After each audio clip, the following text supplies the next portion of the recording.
Good. Yeah. I have problems with the microphone because I have voice issues, so it doesn't come out so well, but I'll do my best to make this happen. I'm Leslie Glustrom. I know a lot of you, but not all of you. And we're just so grateful to you for coming. And we try to provide some time ahead of time for people to get to know each other. The church has been very generous, allowing us to stay past 9.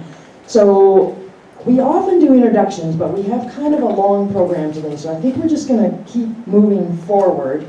I want to lay the foundation for what's going on here in Colorado, as well as what's going on here in Boulder with respect to the Valmont coal plant.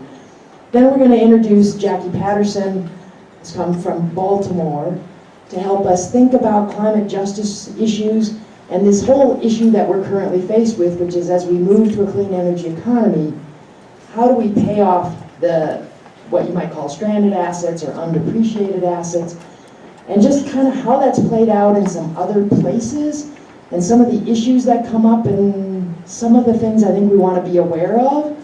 And then we'll move on to Mariel Nanasi and Bianca. Sorry, Bianca, I tried to remember your name and now I've forgotten it, but she'll tell you her last name. And they're from New Energy Economy in New Mexico, and they've done some amazing work. We've had a fabulous day because they'll say, well, this and this happened. I'm like, well, this and this happened to us too. And so it's been really amazing to have these just fabulous allies here with us. We had close to a 4-hour lunch together. And we sort of had to tell ourselves to be quiet and go home at that point because we had to get ready for tonight. So it was really, really spectacular. Hopefully most of you have these handouts. This one, it's page 71 of 84 for David Eves, supplemental direct testimony. And if you don't, some nice person might help you get this copy. I do. Somebody can do it besides you, Al. Sorry. Before I jump into this, while you're getting this, there's a couple things I want to remind you of. Many of you know about the bids that Xcel received, their wind and their solar, and that was summarized on another sheet, which I think all those copies have gone out. But we have wind under 2 cents a kilowatt hour, we have solar around 3 cents a kilowatt hour, we have solar plus storage at 3.8 cents a kilowatt hour. Those are median prices, and that means half the projects came in below those prices. Coal plants are typically 3 cents a kilowatt hour and above, and natural gas is above that, working in very round numbers. We've got some folks here in the audience that know these numbers amazingly well, including Matt, wherever Matt is, in the back row with the city, and Vince, and we've got a whole bunch of really pretty educated folks. But what that means is that any arguments around economics are not completely gone, but they're almost completely gone. There's no reason for us to be putting carbon in the atmosphere. There's no reason for us to be pulling very much methane out of the ground, what we call fossil methane, otherwise known as natural gas, to burn it for electricity. We need some because sometimes you have 5-day rainstorms or blizzards, and we just probably aren't going to have storage to solve that. But for most of the year, especially in Colorado, we could be generating most of our electricity from wind and solar, storing the excess, using that to kind of fill in the small blanks that show up, keeping some natural gas around, fossil methane around to fill in the longer blanks. But we should be able to go well above 60% renewable energy and save a whole lot of money while we're doing it. Xcel will bring out a report. It's been delayed several times because they failed to anticipate this, even though we've been telling them for a decade, you need to rearrange your transmission system because it's now currently arranged around fossil fuel plants. And when we move to wind, solar, and storage, you need to have a completely different configuration of your transmission system. And Alice is nodding her head because we've been saying this for years and years and years, but they didn't do it. And now they're like telling the commission they can't do this report because their transmission system, it's not organized correctly. We're like, oh yeah, we knew that. So, but we will get that report in early June. June 6th is my memory. It will be stunning. And the problem is that Xcel will plan to leave about 90% of the clean energy bids on the table, not develop those bids. And we'll be coming back to the community and asking you for help with letters, and we don't know if there'll be an opportunity down at the Utilities Commission, but letters, education, you'll see the emails from me. This is with what's going on with the planet. It's beyond criminal to leave low-cost wind, solar, and storage not developed. We don't exactly know how far they're going to go. They're going to go farther than they thought they were going to go. We're super excited about that. We're going to have low discount rates. That's going to show even bigger savings from the renewable energy. Very exciting step forward. So that's one thing to just kind of be aware of. Second thing to be aware of, which is more of a bolder thing right now, is some of you know we have over 1 million tons of coal ash sitting out just east of 63rd Street. That's where the Valmont coal plant is. A couple decades worth of coal ash is sitting north of those lakes that you see if you walk up Chautauqua or Flagstaff or whatever. There's over 1 million tons of coal ash. Under Obama, they adopted some coal ash regulations. You monitor upstream of the coal ash and downstream. If you see, statistically significant increases, otherwise known as SSIs, in your kind of indicator elements, things like boron and chloride for the chemist types in the room, then you're supposed to go back and monitor for the really nasty stuff like arsenic, lead, and the radioactive elements and things like that. A week ago, Xcel came and gave a presentation to the Boulder County Commissioners. They failed to tell the Boulder County Commissioners that we're seeing increases in the indicator elements, the SSIs. I've watched Xcel fail to tell the whole truth and nothing but the truth for many years. I was beyond stunned when I found that out. So all that information is on Xcel's website under Valmont coal ash. This is a big issue for our community because 1 million tons of coal ash is basically forever. So we need to, it'll be a little while before we exactly know what it is we're going to be doing. But I wanted to let you know that sadly, I mean, I wish it wasn't our legacy, but you know, it is. You take what you're going to do, pick it up and dump it on some other community, it doesn't make sense either. So those are kind of two background issues. I want to take a few minutes to walk you through this one-pager. The topic tonight is obviously paying off these stranded fossil fuel assets. When I talked to Mariel, who's an attorney, an amazing attorney, who's going to speak to you later, she's like, well, maybe we should just call them undepreciated assets. I'm like, yes, whatever, we're going to call them stranded assets for them now. This is sort of the summary of what's going on in Colorado. I'm going to walk you through it pretty quickly. The bottom line is that Xcel's current plan is that their ratepayers, meaning us, should pay off all of the undepreciated assets, which I'll call stranded assets, assets that are no longer economic because wind and solar are now so cheap. We should pay off all of those, and while we're doing it, we should pay them their full level of profit, which is known as the return at the WACC. WACC is weighted average cost of capital. I'm going to show you some of these words. The take-home point is that what other business would ever think of trying to get their customers to pay for their mistakes, and while we're paying it, we pay them a full level of profit too. Steve Whitaker, who ran a business for a long time, is looking at me like I must have fallen off a horse. They're not really doing that. Yes, they really are. That's why I've given you this sheet, because this is not me speaking. This is David Eves, the former president of Public Service Company Colorado, which is Xcel Colorado. And I'm going to just run through it quickly. I'm happy to stay on the sidewalk till midnight if you really want to know more about this. But I want you to at least know that these words are here. I didn't make it up. This is really true. But you do need to know that you have to look on page 71 of 84 of the supplemental direct testimony of David L. Eves and proceeding 16A0396E. That's the sort of wonky stuff that I and other people know, but most people don't, so that's why we made a bunch of copies. So, there's a fair bit of translation to do here. I didn't make these acronyms up, right? The CEPP in line 2 is the Colorado Energy Portfolio Plan. That's the plan to retire Comanche 1 and 2 down in Pueblo, 2 big coal plants. Retire them early.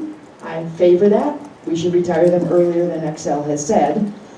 And then in exchange, so to speak, in Xcel's thinking, in exchange for doing that, what they want are the things we're about to run through. And that's why we're here tonight, to hear from the folks from New Mexico and Jacqui from Baltimore. Like, really? Do they really think that? And should you go along with it? So we'll start with lines 7. ADRR is accelerated depreciation RESA reduction. I've asked for a public hearing in this ADRR docket. We were denied a public hearing. That's unacceptable for reasons you'll soon see. So I'm not quite sure how we're going to get ourselves a public hearing in this, but we're going to get us one. So ADRR is the PUC speak for accelerated depreciation on the Comanche 1 and 2 coal plants. It's good to get rid of coal. We don't need more carbon in the atmosphere for obvious reasons, because I'm in Boulder. RR is the RESA reduction. We'll talk about that in a second. So line 8, modify the depreciation schedules for Comanche 1 and 2 to accelerate the depreciation to reflect new retirement dates of 2022 and 2025. That's supposedly the good stuff. That's what gets dangled in front of environmental groups and solar industry and every other people saying, don't you want those coal plants retired? And they're like, of course we want those coal plants retired. Then they're like, okay, then do 2, 3, 4, and 5. So number 2 is create a regulatory asset to collect the incremental depreciation and related costs from the early retirement of Comanche 1 and 2. Okay, we're just going to leave that. If you're a business person and you understand all that, that's great. The important thing is that they're going to collect what hasn't been paid for in the coal plants from us using this thing called a regulatory asset. It's just sort of a PUC term that we don't need to explain very much more. I'll explain it on the sidewalk if you want. 3, this, I gotta say, this really aggravates me. Reduce the Renewable Energy Standard Adjustment, or the RESA rider, to 1% from the current 2%. How many people in this room worked on Amendment 37 back in 2004?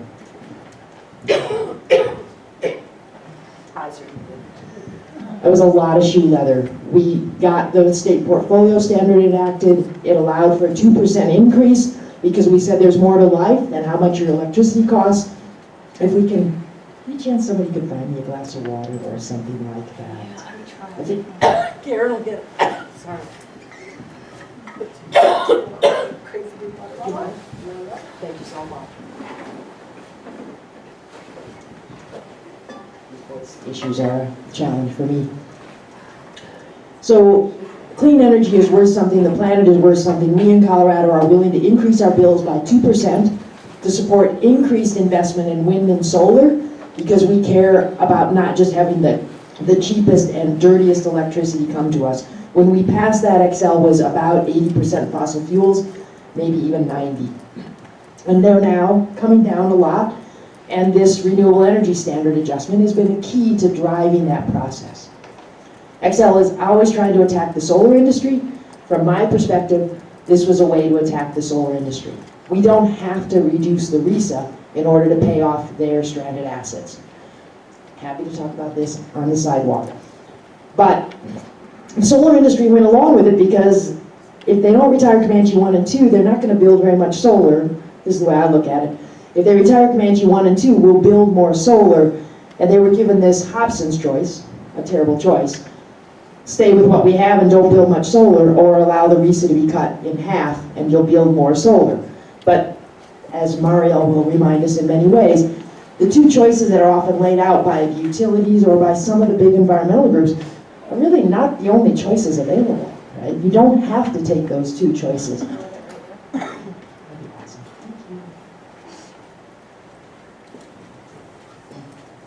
And this is one of those choices that we don't have to take this RESA reduction, but we got to find a way to get it done. And that's why our guest speakers are here. Number 4, revise the general rate schedule adjustment, otherwise known as the GRSA, to collect an offsetting amount of revenue equivalent to the 1% reduction of the RESA. So, I mean, just be grateful I got this down to one page. You know how many hundreds and hundreds of pages I read to sort this stuff out. So we're going to cut the amount of money we spend on renewable energy by half, and then we're going to use that money, that kind of headroom that's created with our rates, to increase something called the GRSA, and then we'll use that GRSA to pay off that regulatory asset, which was the accelerated depreciation. So we're still paying, but instead of our money going to support renewable energy, it's going to pay off Xcel's undepreciated or stranded fossil fuel assets. Okay? I'm not making this stuff up. It's right there in front of you. Now, when they negotiated with a lot of groups on something called the stipulation, those were the 4 things that they negotiated with the groups, and the groups were like, ew, but we want to get those coal plants retired, so we're going to agree to these 4 things. Then, on this page, page 71 of 84, in this particular testimony that we've looked at, they added in a 5th thing, which is number 5 there on line 17. Earn a return at the WACC on the regulatory asset after it's placed in rate base. WACC is the weighted average cost of capital. For in Excel's case, the weighted average cost of capital, I'm just going to call it 7% if you won't. It's a combination of the cost of equity and the cost of debt, return on equity and the cost of debt. It's not actually 7%. 7% is a nice round number to work with. So what they're saying is, not only do we want our ratepayers to pay us for our mistakes, they've poured a lot of money into Comanche 1 and 2. I'm pretty sure it's well over $100 million. I can absolutely show you how it's at least 90 million, but I can't show you the depreciation because they've been hiding it for a while, frankly. But they poured a lot of money into Comanche 1 and 2. They've been earning a profit on that because it was capital investment. It goes into the rate base. They earn a return on their rate base. And now that those pants are no longer really what we need, or probably economic, they want us to pay them their full level of profit while we pay them off. And I see quite a few looks of kind of consternation in the audience. If that seems like not a great deal for us, that's why I'm here, because I don't think it is a great deal, and that's why we've invited these speakers to help us think this through. So I don't want us to do too much Q&A now because we want to get our speakers up here, but I will take maybe 1 or 2 just to kind of, if somebody's got a burning question right now. I have a snarky comment. Well, go, Miss Butterfield, Okay. since we just gave you a... If anyone's worked in the retail sector, just imagine buying too much product goes out of style, and then forcing your customer to buy it at full pop. Never happens, but that's what's happening here. Precisely, yeah. So you can think of a lot of different things. Evan. On number 3, reduce the RISA rider. Could that violate Initiative 37? No. The RISA is allowed to go up to 2%. For a little while it was 1%, then we made it 2%. It's been kind of assumed it was going to stay at 2%. It doesn't violate the law. It violates my sense of fairness. And for me, it's just another attack on the solar industry. Excel's tried many times to go after net metering and add all these costs on, and we fought it back and fought it back and fought it back. So now they're like, well, you want the coal plants retired, take the reduction in the RISA. So with that, I think the reason we frankly took some money out of our not very large budget to bring in some extra speakers, I just want to take a minute and thank the mayor very much for showing up. Suzanne Jones, thank you for slipping in. I know you have a few things to do in your life. We also have Kathy Haddock from the city attorney's office here. Hey, Kathy, raise your hand. Kathy has actually just come back from vacation, but when she's not on vacation, she works way more than you. It's embarrassing to me. And a lot of her work is around the PUC and dealing with Excel. I'll get you in a second. We have Matt Lehrman from city staff in the back row. Matt is becoming the city's geek on all of this, and he's running circles around me, and that makes me super, super happy. And then Steve, would you mind standing up, Steve Katner? Poor Steve, I'm sorry, but it goes with your territory. Steve is taking over the effort in Boulder around municipalization. He ran Fort Collins Utilities for 10 years. He's been in the utility industry for 30 years. He understands climate change, and he knows the role of electricity in climate change. So you can hear him speak on Thursday night at West Boulder Senior Center. At what time, Steve? 5 o'clock, I think. 5:30, I think. We think it's 5:30, West Boulder Senior Center. We'll get an update on all the work that this team and a much bigger team has been doing around the PUC assets. So, the thing I wanted to do, this, you did not get a copy of this. I gave a copy of, this is the detailed spreadsheet. If we've got geeks in the audience that want to really see how the numbers work on what I just explained on Comanche 1 and 2, it's all laid out here. It took me weeks and weeks and weeks to find this. I probably spent 15 hours trying to find that. But when you add it all up, to unwind it, to pay off those coal plants, it's about $30 million a year for 6 years. and then there's a little left over.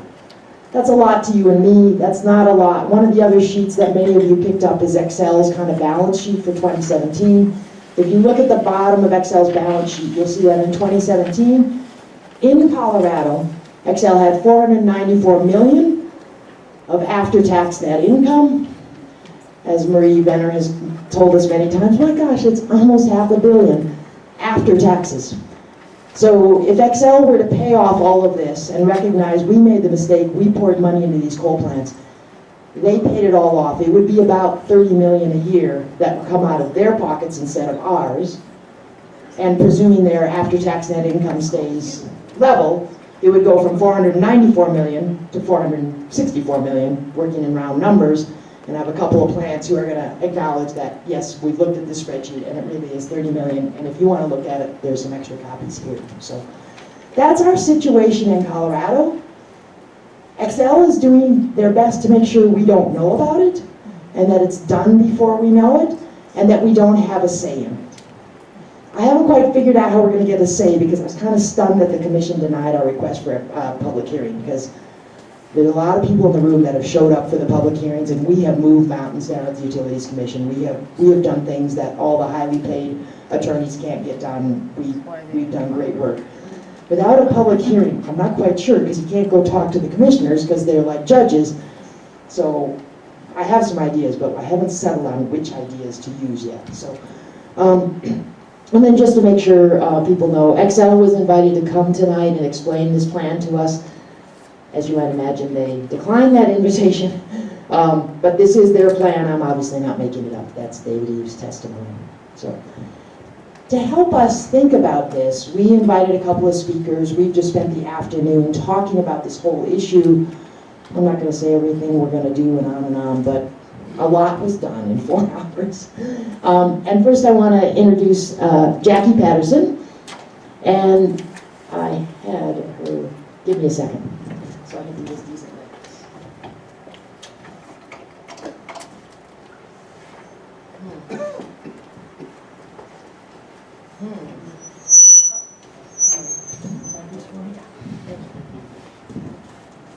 Oh, heavens.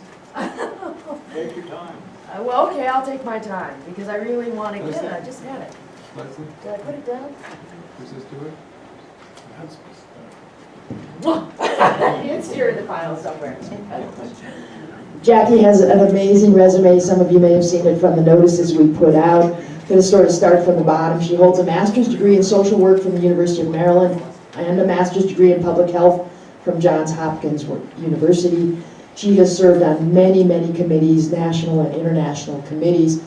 She has been with NAACP as their Environmental and Climate Justice Program, a senior director in that Environmental Climate and Justice Program. There are 2,200 chapters of the NAACP throughout the United States.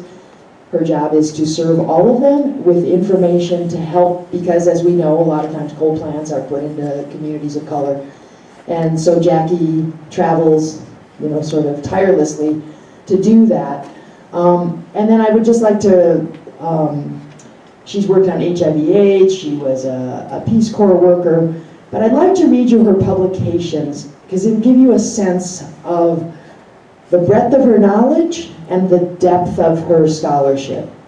So Jobs versus Health, an unnecessary dilemma. That makes sense? Climate change is a civil rights issue. Gulf oil drilling disaster, gendered layers of impact. Disasters, climate change uproot women of color. Cold-blooded, putting profits before people. Just energy policies, reducing pollution, creating jobs. And the people shall lead, centralizing frontline community leadership in the movement towards a sustainable planet. And a chapter in a book, Equity in Disasters, Civil and Human Rights Challenges in the Context of Emergency Events. And that's in the book, Building Community Resilience Post-Disaster. So that's what she does in her spare time, because she's on a plane and working with communities, frontline communities, all the time. And she's come to help us sort of think about this question of how do we do this transition?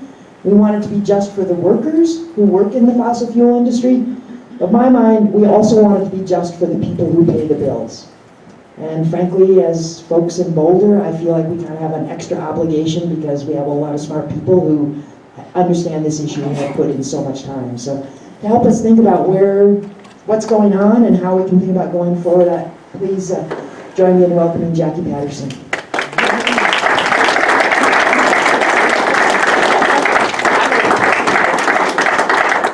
Very much. It's great to be with you all this evening, and thank you so much to Leslie and to others for organizing. Yeah, it says no signal. So we're working on getting the presentation up, and hopefully we'll be able to do that. It's been up the whole time, so we'll be able to get it revived. Yeah, it's crunching. And so one of the things that I really would have wanted to start with is this video clip from one of the communities that we work with, because one of our principles, or our key principles around democratic organizing, are the Jemez principles, and one of the Jemez principles is let the people speak for themselves. And so when I'm here talking about the work that we do, we want to make sure that the folks' voices, to the extent that they can be, are right here in the room. So, Yes.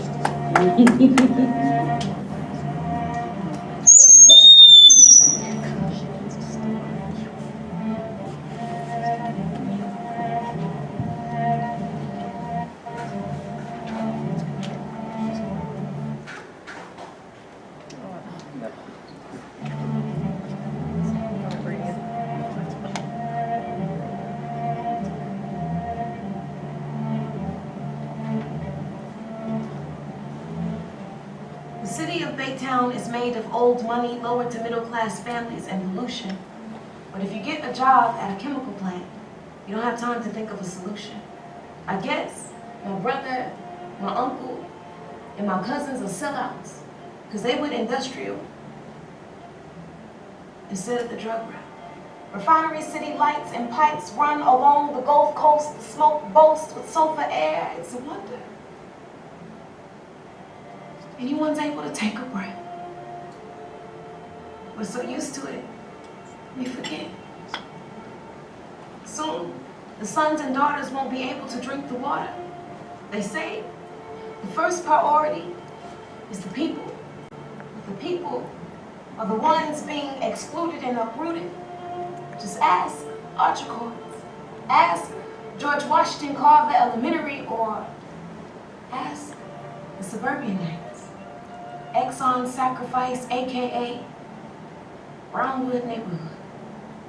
God bless social media, but Flint ain't the only case of complexion without protection. Baytown, AKA Dirty Bay, is surrounded by giant toxins, threatening the city in every way. We see the huge still from our window sills, make jokes as we choke. We've been possibly dying from this kind of poison oak. It's no mystery that the black and brown communities are being targeted. Black lives matter, but not when they're expendable and making money is good for the market. Give them a fine, it's fine. They can afford it. We live with the headaches, the shortness of breath, and watery eyes. They keep building, and we pay for it. Constantly trying to heal ourselves and repel the environmental destruction. Breathe it in. And breathe out.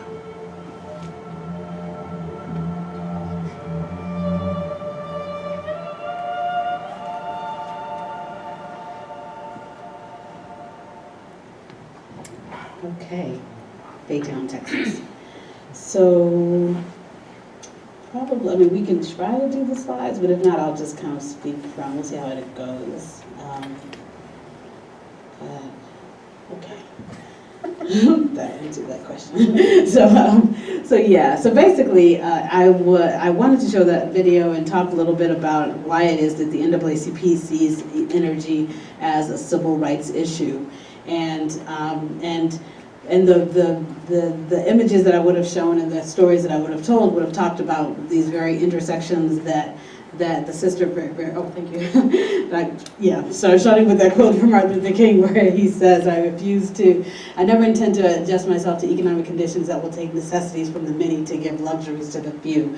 And that really is the the condition of our energy system as it stands in so many ways and for so many communities. In the presentation, I would have told you a little bit about some of the ways that the system is set up in a way that it, again, keeps the profits in the hands of a few, and then, but at the expense of the many. And the many meaning communities like in Mississippi, where people are paying upwards of 47% of their incomes towards their energy bills. And other in other communities across the country where we're seeing similar. We put out a report last year called Lights Out in the Cold, Reforming Utility Shutoff Policies as if Human Rights Matter. And in it really was after we had seen one too many family who had literally lost their lives because they had had their electricity shut off, and they either burned down their homes because they were trying to light their houses with candles, or they burned down their homes because their oil had been cut off, and they decided to use a space heater to heat their homes, or they were trying to save money from having to run or use their oil, and they used space heaters to heat their homes and burn down their homes. One case was a father of 5 children who, when his electricity was shut off, he bought a generator, but didn't know that you had to leave it outside. So he brought it and he ran it into the house, and literally just in the dead of night, the whole family passed away from carbon monoxide poisoning. And so these are the kind of stories of extreme injustice that we heard in place after place after place, and because of literally people paying the price of poverty with their very lives and an unjust energy system. And so this really was for us a call to action.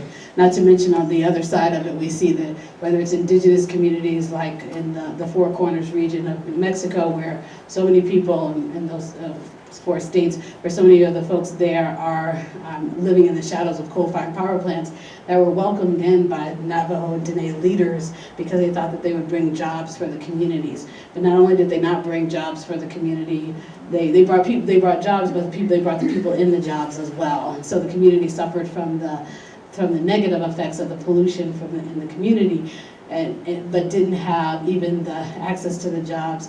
And 70% of the people in one of the Dene communities that I visited, 70% of the people didn't even have electricity because the electricity was going to power Las Vegas, Los Angeles, and Phoenix. And with having 4 coal-fired power plants within a 30-mile radius of where they lived, they didn't even have access to the precious resource that was being generated by these coal-fired power plants.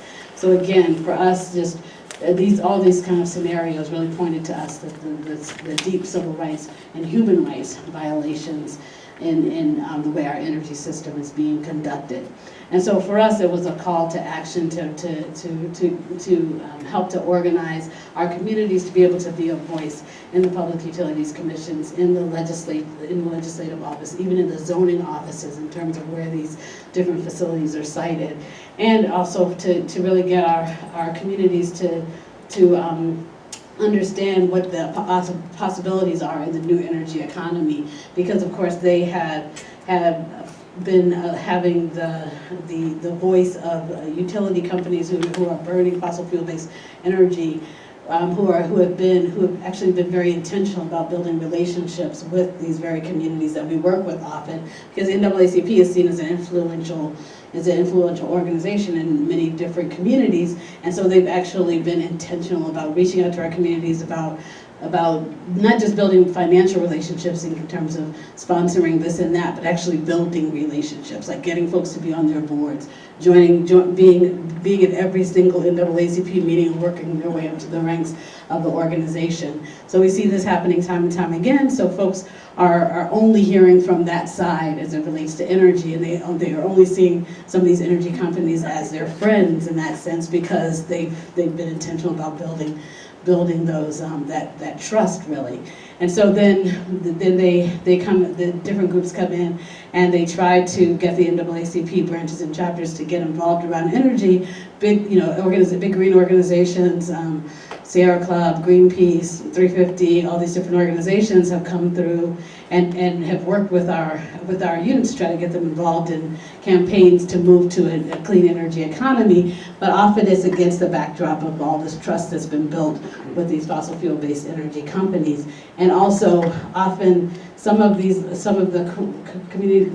organizations that come in and try to get the NAACP communities to do whatever it is they're trying to get them to do. They're not necessarily coming in and saying, you know, we want to build a relationship with you. We want to figure out where we have mutual places of interest. They come in with an agenda, and they're trying to get the NAACP to do whatever it is their agenda is. And as a result, we've seen even harms from some of those relationships with environmental organizations who don't necessarily have the nuances around the interest of the community at heart. One of the examples of this came when we were working in Indianapolis, Indiana, when we were trying to close the Harding Street coal-fired power plant.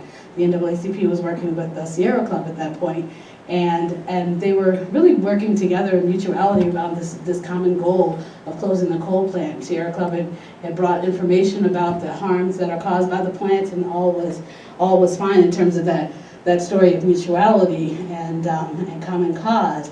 But then when it came down to when the coal plant would be closed, the NAACP said, well, you know, all this time we've been organizing together, you said that this many deaths and this many hospitalizations are resulted from this coal plant, so we want to see it closed now. You know, we want to see it closed yesterday. And Sierra Club was like, well, no, that's not so politically expedient, and we really need to go with what's feasible, and we don't want to throw the baby out with the bathwater. And so they were pushing for, this was in 2015, and they were pushing for a 2020 closure for the coal plant. And so then they went back and forth, and it ended up that the NAACP said, you know, it's great working with you, you know, we definitely were on the same page for the most part, but we really can't in good conscience say to our communities, yeah, just, you know, you'll just lose a few more dozen people over the next few years, and you could just hold on until 2020. So they really went out with a campaign, and I would have shown you the campaign materials, but it was I forgot what their slogan was. It was a really great slogan because I looked it up right before I came here. But it was basically amend Resolution 2014, which was the resolution that caused for the coal plants to be closed in 2020, and they wanted it amended to 2016. So you see all the nice images, thank you. So yeah, that's all. I don't know if you want to. Yeah, so that's just, well, yeah, I don't think we have much time. That's all the coal report. You can just keep going, because I think, yeah, some of the shut-off information going forward. Some of the campaigns of the pillars of our Power to the People campaign around energy democracy, some of the policy aims that we want, and really the need to transform our energy system, not putting the new wine of the clean energy in the old wine skins of an antiquated utility business model. Next slide. These are just some of the promising models: publicly owned utilities, cooperatives, solar, wind gardens, and so forth. Next slide. And also some of the ways that communities have engaged in policy making. Next. And then just our campaign on unlocking clean energy to power and empower our communities. And then some of the policies we're working on in concert with the energy policy. We want to make sure that there's economic justice. So we have local hire provisions that we're pushing for. The next slide, minority and women-owned business enterprise provision that we're pushing for. Next slide, making sure that we have community asset development as part of the new energy economy, and fair chance hiring provisions for formerly incarcerated people. Next slide. And so the opposition we're up against, as we all know, some of the big entities that are pushing us in the other direction. Next slide. And yeah, the ways that they've attacked solar, and, putting a lot of money behind this. And this is just some entities that have explicitly gone after Black think tanks, Black organizations like the Congressional Black Caucus, the National Policy Alliance, which is an alliance of Black think tanks, the National Black Caucus of State Legislators, Edison Electric Institute in particular, hired an African-American fellow who was very smooth going around to all these places. At one point he came to one of the NAACP events, and I didn't know he was going to be there, and so this workshop I was doing, it ended up being a debate because he was there. They put him on this panel, and so So I said all the things that I said, and then he got up there, and everything he prefaced with all due respect to my sister here, and then he would go and say whatever completely contrary thing that he would have to say. It was a nightmare. But next slide. And just the ways that these entities are kind of, in spite of the evidence staring us in the face, kind of pushing for a different, and then, yeah, just our kind of stealing of our democracy. Next slide. Next slide. Yeah, so this is some of the work that's happened in Indianapolis, their Just Energy campaign, reducing pollution, creating jobs. Next slide. And this is the campaign materials for the Harding Street coal plant. So our energy, our air, our energy, our water, our children, and our environment. NAACP has 2016 closure is a win for all. Vote to amend Resolution 241. So that was the materials that they put forward to say we need a much more aggressive campaign. And unfortunately, I mean, groups like whether it's Bloomberg or other funding entities don't necessarily provide the nuanced directions that they should provide to some of the groups that they're funding. And so we have a situation where they're feeling under pressure to just kind of produce numbers. And so the numbers are the announced plant closures. And so as long as they can announce those plant closures, then they can live to organize another day, because they'll continue to get that money, because it'll continue to pay for the work that they do. And so that's not necessarily saying that they're kind of being diabolical or whatever. It's just the way that, you know, the nonprofit industrial complex can be structured in a way that drives us in a way that's not necessarily the best way. So, thank you.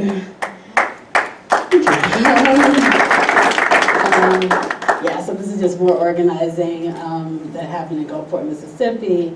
Yeah, and this actually was, in Missouri, it was interesting. I was there. I had been working with a Missouri NAACP and the St. Louis NAACP, and they were saying, you know, we can't really work with you on this coal campaign because Peabody Coal, they're our friends. You know, we've been dealing with them all this time. And so then one year, they reached out and they said, you know, Peabody Coal, we didn't get their $10,000 check for the Freedom Fund banquet, and we reached out to them to say, you know, we think it might have gotten lost in the mail. And Peabody said, well, no, you know, your folks went down and testified at the EPA at the Mercury and Air Toxics Rule, and you spoke bad about coal, so we only give the support to our friends, and you're no longer on the friend list.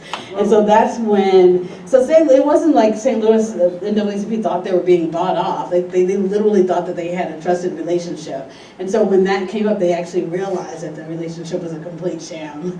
And so they became one of our strongest advocates. And so that's that's the St. Louis president, and so he was instrumental in the introducing of the mandatory energy efficiency bill that was introduced and so forth. So anyway, that would have, oh good, we're back in style. And this actually was in Missouri. This article was how a Missouri Republican became a green champion, and he actually cited the NAACP. It said in this question, even so, some renewable energy advocates say there's generally more support in the legislature for renewables this year than in the past. Do you agree? And he says, I think it's growing. The NAACP was here 3 weeks ago. They had a full session on energy and the true up, which I'd never heard before. When you have organizations with different points of view that builds renewables up, they came at it from an equality point of view. So to have this Republican representative make the statement was powerful in terms of kind of crossing the aisle. And so this is just some of the more work around energy that's been done, and we'll just kind of quickly go through the rest. You can just keep sliding through. An article we wrote on how you need to fight for voting rights in order to support clean energy, because so much of the profits from the fossil fuel-based energy economy go into, for supporting groups like ALEC, which not only push back on clean energy, energy efficiency, clean air and so forth, but also pushing back on voting rights and everything else. So we've been able to really have this intersectional conversation around this. And so this was actually when we were out in Kayenta, Arizona, with a group of folks who were all coming together under this moniker, Power Without Pollution, Energy Without Injustice. And that's the family in the upper left-hand corner. Is one of the families in the Four Corners region who doesn't have electricity or running water, but yet they live in the shadows of one of the biggest coal-fired power plants in the nation. And so below we have this translocal organizing with groups like the Southwest Workers Union from San Antonio, Texas, Black Mesa Water Coalition from Flagstaff, Arizona, Kentuckians for the Commonwealth, Eastern Michigan Environmental Action Coalition, all coming together to fight for equitable energy landscape. So this is just kind of more, you can just slide through these, just folks who are seeing the opportunities in the new energy economy. Next. And some of the work that we did here in Colorado, actually, in Colorado Springs, around training formerly incarcerated persons in solar installation through this Power of Employment project that was piloted here in Colorado. So, yeah, oh, good. So, and that's the Grid Alternatives, the NAACP Colorado president, and the Homeboy Industries, which is in LA, which also does solar installation with formerly incarcerated persons. And next slide. So then next slide. And just more of that. Next slide, more of that. And that was our announcement, the launch of our Solar Equity Initiative, the slide before, but next slide. This is a video I would have shown you if we had had all those hiccups, but it's in short, the Highland Park Solidarity Streetlight Campaign. DTE, the utility there, had cut off the electricity to the streetlights in Highland Park. And not only did they cut off the streetlights, but then they came back and they took away the street poles as well, because they decided people were never going to pay those bills. And so this community got together, they crowdsourced, and they now have streetlights, solar streetlights, and they have street poles to sustain those streetlights. And so it's this amazing success story from community organizing, yeah. So next slide. So these are just our transition goals, prioritizing frontline community leadership in the transition, and making sure that in this transition, vulnerable communities and households will have access to sufficient and affordable energy. Next slide. And then just ways that we need to do this. Is a report we put out on how you can make sure that we're centralizing frontline community leadership and really letting people speak for themselves and following their leadership as opposed to trying to get them to do what we're trying to do. And so this is actually a picture I took when I was at an energy efficiency meeting that was a couple of years ago. And it just struck me, we were all there talking about energy efficiency. Communities of color are some of the ones that have the least in the way of energy efficiency, energy efficient homes. But yet when we're talking about how to advance this agenda, I was one of just a handful of people of color in this room of over 200 people. They were talking about how when they went out to dinner, which I had skipped, and this was in Chicago, and it was basically all white people being served by African American staff wearing white gloves, and they said they felt like they were in the antebellum South. And so this is the problem with some of the organizing that happens in spaces that are supposed to be a lot more inclusive when it's a national meeting like that. It should definitely not look like that. And so this I put in because I went to a meeting of the National Association of Regulatory Attorneys, and when I walked in, I walked in during the break, and then this person, was kind of organizing things. She looked up and she goes, "This is the meeting of the National Association of Regulatory Attorneys." Like she was sure I was in the wrong place. And so I said, "Yeah, that's where I'm supposed to be," And so she goes, and then I'm like, "I'm a speaker." And she goes, "Oh," and so then, so this is the kind of thing that unfortunately happens because these spaces are so homogenous and not really where they're supposed to be. So this is just some of the keys to successful partnerships. And some of the ways that we're talking to some of the big green organizations about how to not in some ways use some of the same tactics that the fossil fuel-based energy folks are using. So really focusing on relationships, not just transactional. Don't just try to counter with information. Don't try to counter with another brand of fear-mongering that's just around energy advocacy, as if that's kind of somehow better. Don't try to counter with a bigger check because they think that communities are just being bought off instead of recognizing the relationships and the trust that have been built. Really focusing on frontline community leadership, not just engagement. People talk about getting more bodies to the protests, and they are always talking in objectifying language in terms of getting folks engaged. So really making sure that people in decision-making places. Holistic systemic strategies that look at intersections like economic justice, criminal justice, and so forth, and showing real and tangible benefits and risks as well, being honest about the risks as we move forward with different strategies. So, yeah, next slide. So I think that kind of wraps things up. This is just kind of our United Campaign for Energy Democracy and our shared goals.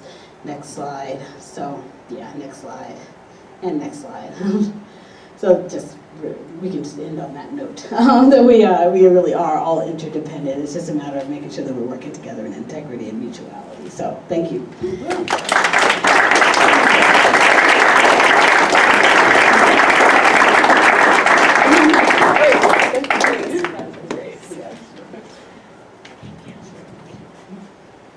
I think we should skip the introduction. I don't know what time it is, but Justice movement was, and Thank you, yeah. move out of Uh-oh. civil rights, basically saying working too well. that no community has a right to become the grounds or to be treated unfairly or unequally based on the fact that it's poor or it's a community of color. Environmental justice, from my perspective, involves one, recognition that issues such as class, sexuality, and race have impact in terms of our physical geography. Secondly, a commitment to well-being, that is to say, commitment not only to the health and well-being of the communities, but a larger commitment to the health and well-being of Sorry, other we're like in life teeny forms tiny in mode which we over live. here. I got We're that. still being impacted. Oh yeah, you guys can see what I see. Except for that you see it much bigger than I can. Hi, I'm Mariel Nanasi, and I'm the Executive Director of New Energy Economy, and I want to just thank you very much for having us and inviting us, and I just want you to know that in New Mexico, you have been an inspiration to us. When you have taken the stance of taking on Excel and saying, well, actually, you're not serving our community. So what we're doing is not just asking you for a little crumb. We are going to take on and say that we're taking on the system. And we are going to provide our own energy because we can. Like, that is just such a bold move. And I just want you to know that there's people all over the country who have looked to your leadership and to all what you have done as really motivational. So I just really, and I mean that, I'm not just saying that. First of all, I don't just say pretty much anything, but I mean it. And I was thinking, and I just want to tell you a very personal thing before I launch into the other stuff. I went to a Bioneers conference, maybe some of you know who the Bioneers are, in 2008. And I knew about climate change, but I didn't really know and understand the urgency of it. And I thought, how can I look at my children in their eyes and say I knew about it and I didn't do anything? And so I changed my career. I used to be a civil rights lawyer and representing mostly black and brown people against the police and jails, and did that for many, many years, mostly in Chicago. And I moved to New Mexico and I did that. And then when I found this out, I thought, okay, I've got to change my life. Now, I just want you to know, I had no idea where our electricity came from 10 years ago. Literally didn't know.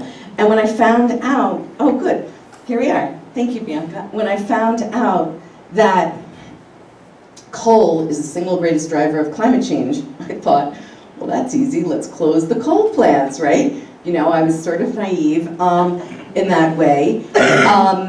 And in New Mexico, and I think it's pretty much like what you said here, today 50% of our energy comes from coal, 30% comes from nuclear, 10% comes from gas, and only 10% comes from renewable energy. So when I got into this, I thought, okay, we got to, just so you know, on our flag we have the sunzia. We have the sunzia, on the New Mexico flag. And so I thought, well, this will be easy. Let's just close coal. And so that's how I got into it. And little did I know about the monster that's the fossil fuel companies. And as you know, the fossil fuel companies have more money than ever in the history of money. They have more money than most countries, actually most countries put together. And so when we think about that, just the awesomeness of that idea, and I'm not one of those people who use the word awesome a lot, but that's remarkable. And so when you think about that, they have undermined our democracy because they have so much money, because they have so much money in our federal legislative. I think there's 7 lobbyists for every legislature on the federal level. And I don't know what the stats are in Colorado or even in New Mexico, but a lot of money. And unfortunately, in New Mexico, it's like a cheap date. You know, all they have to do is like give you $2,500 a year per legislator, and then that legislator is like loyal to you. So this is what we're up against. I just spoke at Bioneers, so that was kind of a really cool personal trajectory from going to being an audience member and changing my life personally to being on the main stage last year. And one of the things I talked about was extraction. And extraction is not only digging up the earth, raping it, and ruining it, and poisoning our waters and our waterways with uranium and with gas and with coal, but it's the extraction of wealth from our communities. And literally, you know, the Occupy movement was about the 99% versus the 1%. And what happens with fossil fuel companies is they extract the wealth from our communities and send it to that 1%. And that's what we're up against. That's what we're up against. And that's what you are up against in this next fight when Excel wants to say, oops, we made a mistake, haha, they didn't make a mistake, and now we want to get paid. So that's a long introduction, and now we're here. So our theory of organizing at New Energy Economy, like the DNA that's intertwined, is on the one hand resisting what's wrong. So taking on the fossil fuel behemoth in New Mexico. And in New Mexico, we only have one Fortune 500 company, and that's P&M, Public Service Company of New Mexico. So I thought, okay, well, shoot at the king, right? So that's what we do. So we take them on pretty much on all the big things that they try to do. So resisting the electric monopoly, and I just want to focus on that word because don't forget that. That's a super important word. That's what Excel is. It's a monopoly, and that's what P&M is. It's a monopoly. So a lot of the things that I'm going to be talking to you about just in the next few minutes is that problem, which is that they are insulated, right? They're supposed to be regulated, but in fact we know that they're not really regulated. And you know, I was just speaking at a high school a couple days ago, and I said, you know that game Monopoly? And one kid goes, I know that game, that's when you lose your friends. And I was like, very telling. The other part of the intertwined DNA, the other thread, is exposing the vision of what's possible. And I'm sure that many of you have been faced with the question, well, what do we do now? Oh, if you're gonna take away coal, how are you gonna keep the lights on and that whole thing? And so what we have done, and I know that Jacqueline has also done this with the NAACP, is to solarize really important, iconic buildings and form partnerships to do that. So we'll talk about that in a minute. This is the San Juan coal plant. It had 60,000 air quality violations. And just like that, that video that was played earlier, they have the money to always pay. How much did they pay? They paid $6.7 million in fines. That's like getting a speeding ticket when you're driving 100 miles an hour and it's 10 cents. We can all of us in this room can afford 10 cents or $1, and that wouldn't be a deterrence at all. So this is the place that we want to close down, and I'm just going to point to here the coal ash ponds. And what do they want to do? They put this mercury and lead and arsenic. 75% of all waterways in New Mexico exceeds the limit for mercury. That those coal ash ponds, their plan is so that, you know, it's very dry in New Mexico, is that it literally will evaporate. That's their plan for dealing with it. And so, of course, that goes up into the air and then falls down, and then these plants are put in places where mostly Navajo live and poor people, and so those people live in the toxic shadow of this plant. Okay. So this is our greatest opportunity to transition, and it's not just in Colorado, it's not just in New Mexico. And I want to just talk about this for a second. So 50 years ago, a lot of the coal plants and the gas plants were built. And now, whether it's because they are not economic, and I'd like to talk to you about that, or whether it's because of climate change and the the public demand that these fossil plants close, this is happening all over. So they're taking that money, all this money that they've made for 50 years, and they're like, well, we still want the money that we were going to make for the next however long. So in our case, that San Juan plant, they have it undepreciated out till 2053. That would make that plant 85 years old. So you know how sometimes they're like, well, what's the payback on solar? And you're like, depending on if you pay it all up front or if you get a loan, 7 years, 10 years, maybe 12 years, right? But that plant, it's 45 years, and PNM has just come to the legislature in New Mexico, and I just want you to know the punchline is that New Energy Economy led the opposition and beat them because they were asking for something called securitization. And they said they wanted, and I'll talk about that in a second, but they said that we still owed them $320 million in undepreciated assets because it was depreciated out till 2053.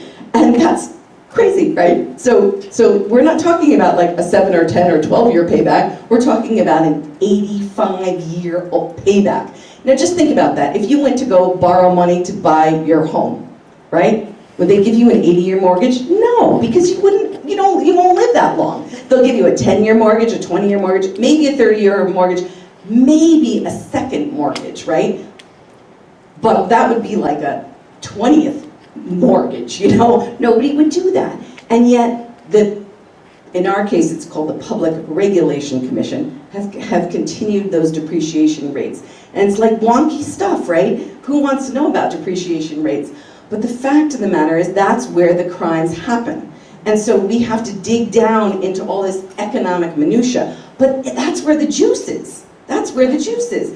And that's where we can beat them because it's no longer economic. And I just want you to know that in your situation around the Comanche plant where they want to get these undepreciated assets from you, I'm telling you that there was a board decision, and this is something that you need to get in discovery. There was a board decision by Xcel that said, we will close that Comanche plant and we will make more money than continuing to run it. They have to do that. Can you change that? They have to do it. I'm not going to go into that other stuff. Why do they have to do it? Because they have, you can go on to the next one, but I do want to come back to that. Because wait, I just want to show you one thing for 1 second. This is for, a little carrot diversion. This is our phenomenal communications person. And so we had these full page ads in your version of like a Westword. And so this is what it says, right? So just like, an eye chart, PNM wants $280 million more of your money to purchase coal and nuclear energy. And then, the eye thing that you look in when you go to the optometrist, we see the injustice. And that's the kind of like bold claim that we, it's creative, but it's also like, we see you and we're calling you out on it. And the Santa Fe Reporter, which we had it in, they said, oh, we want $1,500 for a full page ad. And I was like, what? Oh my God, that's so much money. We don't have that kind of money. And so we talked them down and they gave us 8 ads for $5,000. And just because they love what we were doing in support. So I just want to encourage you to ask and be creative. Okay, now go on. Keep going on. So this is the deal. This is a slide from PNM Resources to their investors.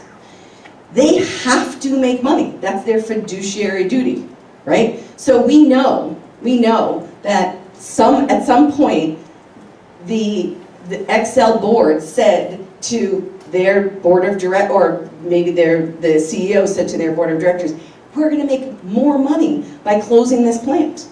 That exists. I'm telling you, because I've seen those kind of exact same comments by PNM's board, because I've gotten that discovery. And look at how this is their definition of how to make money, okay? First, this is their goal, provide a top quartile total return. And you can just Google this for Xcel. You want to find out their investor presentations and just read them. They're like pretty upfront about what their purpose and their duty is. What do they want to do? They want to increase rate-based growth. That means what we are required to pay for, okay? That's what that means.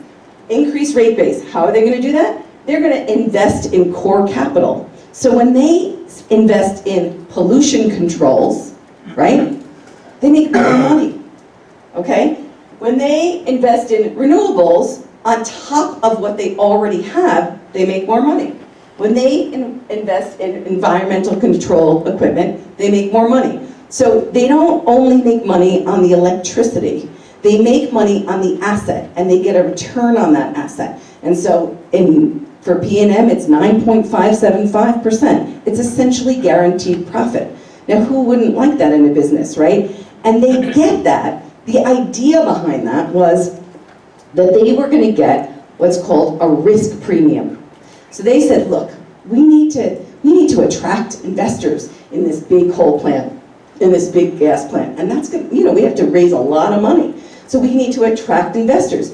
And we don't know what's going to happen. So the utility, and this was like a different paradigm, right? The paradigm was we have centralized plants. We have one big plant in one place. We have transmission lines going really far, hundreds of miles sometimes, and then we have those little distribution lines, which are the poles and wires outside. And so we need to attract that money, big money. And so in order to do that, we're going to give you a return on equity. And that's like essentially the 10%. And you pay that too. I don't know what the exact number for Excel is, but it's damn close to 10%.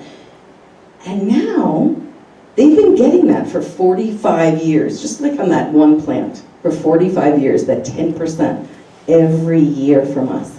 And now they want to close it, and we're like, okay, you should close it. But they say they want to still make the profit that they imagined that they were going to make for the next, in our case, till 2053. And I don't know what it is in your case, Comanche, but it's a couple of decades more. And you're like,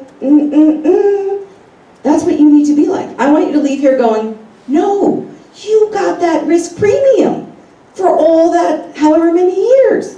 And then you invested in more pollution controls when you knew it wasn't prudent. What does prudent mean? It means what would a reasonable utility manager do under the same circumstance? So when there was this choice to add pollution controls or test it against other alternatives, what were they supposed to do? They were supposed to do prudent financial modeling. And if they didn't do it purposely, so that they continue to increase the rate-based growth, that is another reason why they shouldn't get that, extra that they wanted to. So here they have the plant itself and all the additions every couple of years that they add on to it, and they want to get all what I'm calling undepreciated assets. And if they can't prove that their electricity is economic against other choices like solar and wind, they shouldn't be able to get it, period. That's right. Right?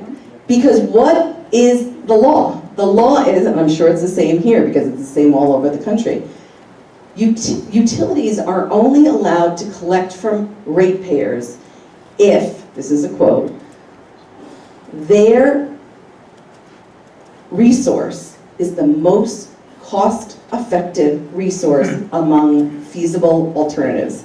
That's the quote. That's from the law. And so if they can't prove it because they have so much pollution controls and they're supposed to get all this 10% return and blah, blah, blah on it, and we still owe them hundreds of millions of dollars, and here we have a solar or wind plant that's cheaper, well, we say no, and you say, you gotta own that. We've already been paying you this risk premium. And what they've done is rate-based growth goes into earnings growth. This is like, hey, this is how we make our money. And then what happens? They get dividend growth to give to who? That 1% that I was talking about, the shareholders who've invested in Excel or P&M.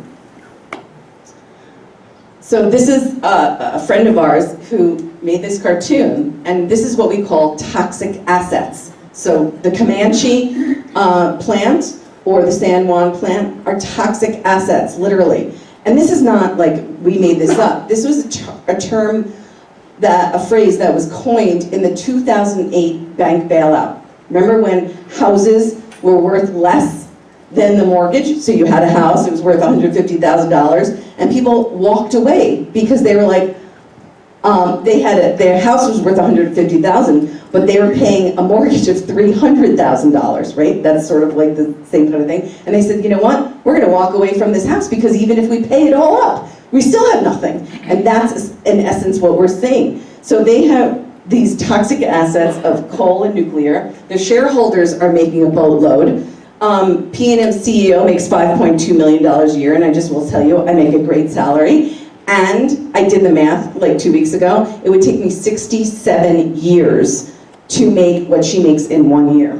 And then what do? They dump the toxic assets on New Mexico. And these are poor people, right? So in our state, it's more than a 50% majority Hispanic.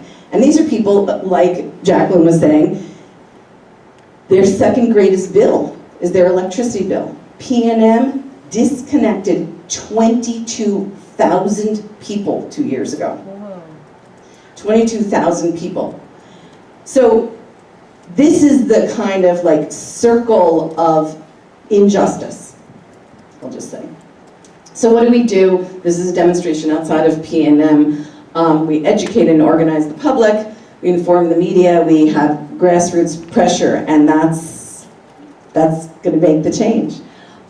So I just want to tell you this, and this was a securitization bill. And basically P&M said that, hey, we got an idea. We're going to go to the legislature, and we're going to ask them to have a bill. Guess what? You pay us 100% full recovery on that $320 million that I told you about for San Juan. We want all decommissioning and reclamation, that is essentially cleanup for the plant and the mine, 100% New Mexicans pay. And guess what we'll give you? We'll give you a 50% renewable portfolio standard. Okay, so we're going to up it to 50% by 2030, which is somewhat attractive, except we get to own, P&M gets to own all the replacement power, and then, which is the bulk of it, right? Because we have 50% coal. So if we're going to close the coal, then they get to own all of that replacement power, and then 50% of everything else in perpetuity. No competition. So that whole idea that is the law, which is supposed to protect consumers, right? The law that says most cost effective among feasible alternatives basically goes out the window if they get to own everything, right? So the two things that I would love to leave you with are, one, you can do it.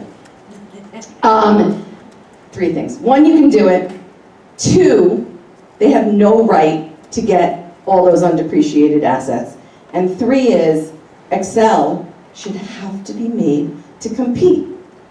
If they can produce the lowest cost energy, okay, then they win the bid. But if they can't, they don't get to produce that electricity for the people, period. And lowest cost isn't the only measure, okay? There are things like experience and reliability and things like that. I'm not saying that's the only thing. But most cost effective among feasible alternatives, that's your like moniker. You know, can you do it, Xcel? Because if you can't, move aside. And that's what, you know, the goal is in order to protect consumers. So we won.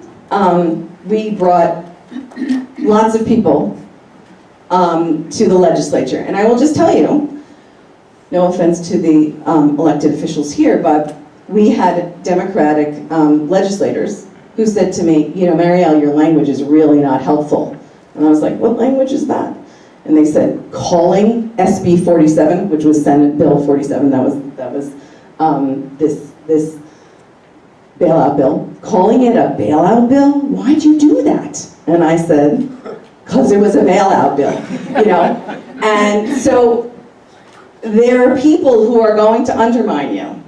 And I just want you to know that there was a group of environmentalists on the other side, and they were talking with P&M.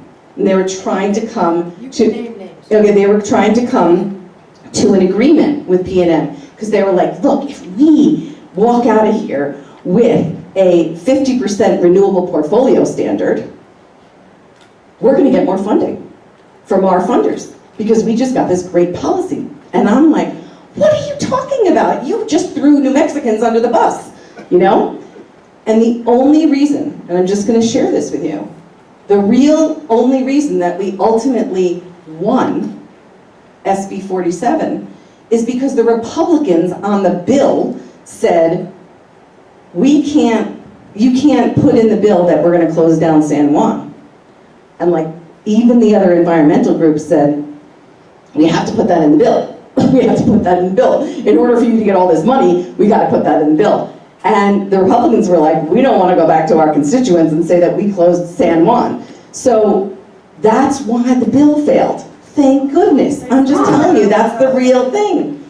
So P&M took out this ad, full-page ad in 5 newspapers across New Mexico, and it says, congratulations, New Energy Economy, on your defeat of SB 47. And the first thing they said is, you rejected an unprecedented opportunity to go to 50% renewables by 2030. And they left out the rest of it, which was that P&M would own all of it and undermine the consumer protection law that said that it had to be the most cost-effective among feasible alternatives. On and on. But we got, and it said here at the end, call New Energy Economy to complain. And it was an intense attack. I'll just let you know that was pretty blowaway. And 3 people did. We got 2 phone calls that were, like, you don't know what you're talking about, and 1 email. And then we had just this incredible outpouring of love. And people, like one woman brought in chocolate-covered brandy, snacks, and other people sent us money, and other people just came in and said, we really love you, and thank you for standing up for the people. And so I think that what's really important is that you've inspired us, and I'm hoping that tonight that you'll be inspired by our story. And it's about resistance and resilience, and that other people who you'll never know will be like, thank you. Clean Energy Action stood up to the man and said, no, we're not going to just compromise or make a good deal for ourselves. And that's really the thing, is like, we only have our integrity. Like, ultimately, we only have our integrity, And so my the new line that I'm like telling the staff all the time is, tell no lies, claim no easy victories. So thank you very much.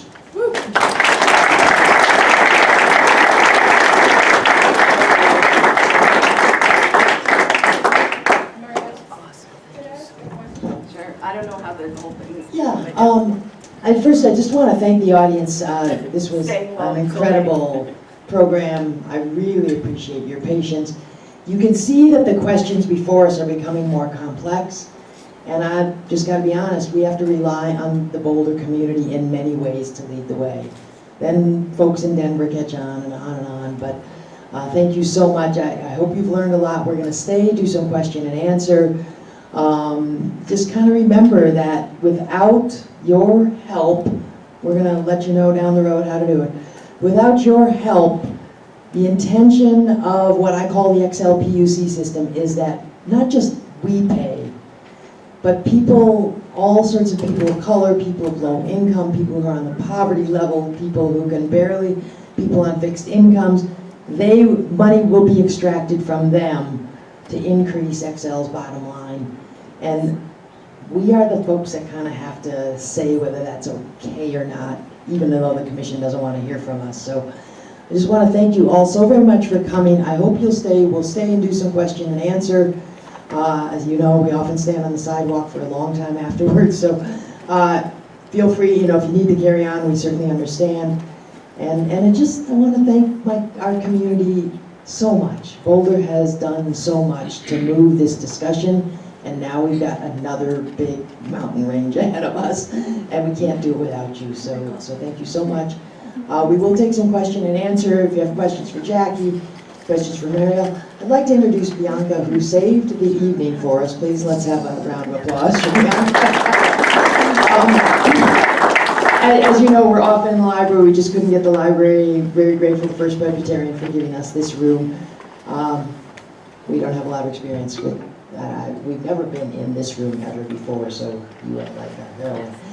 And Bianca is the assistant director at New Energy Economy. And why don't you come up and talk about a little bit about what you do, just so they know who you are. That's hilarious. Well, I have learned from you that I totally would love to actually shift the conversation to y'all, but I would say that my maybe unique contribution to New Energy Economy is, we do a lot of organizing campaigns, and we're really excited to most recently invest in the leadership of our Danae partners, who are leading a health impact assessment about the ways that coal plant that Mariel talked about have impacted their communities over many generations, and also so documenting the impacts, but then also helping the community express its vision for what a transition should look like, and making sure that that work that the community is doing for itself about the impacts and about its vision are driven into the work that we're doing in front of the Public Regulation Commission to open up the space, like Jacqui was talking about earlier, to make sure that the frontline community is actually the one driving what that just transition needs to look like, what reparations need to look like, and what the economic opportunities and the planning for those economic opportunities need to look like moving forward. So that's a project that I'm really happy to be supporting. And yeah, I think that that's a new element of our work that is moving us more closely into the alignment that was discussed earlier in terms of falling behind the communities that are most directly impacted. So yeah, I wanted to give a shout out to those folks who are leading that work. And so it's not really about what I do, except for that I feel like it's important that we all throw our elbows out and make space for the folks who really should be at the table for these decision-making opportunities and arenas, but are so often totally excluded. And so, yeah. Thank you. Yeah. We've only been together 26 hours or something like that, and it's been amazing, as you might imagine, for me to have the time with Mariel direct, face-to-face, not just on the phone and things.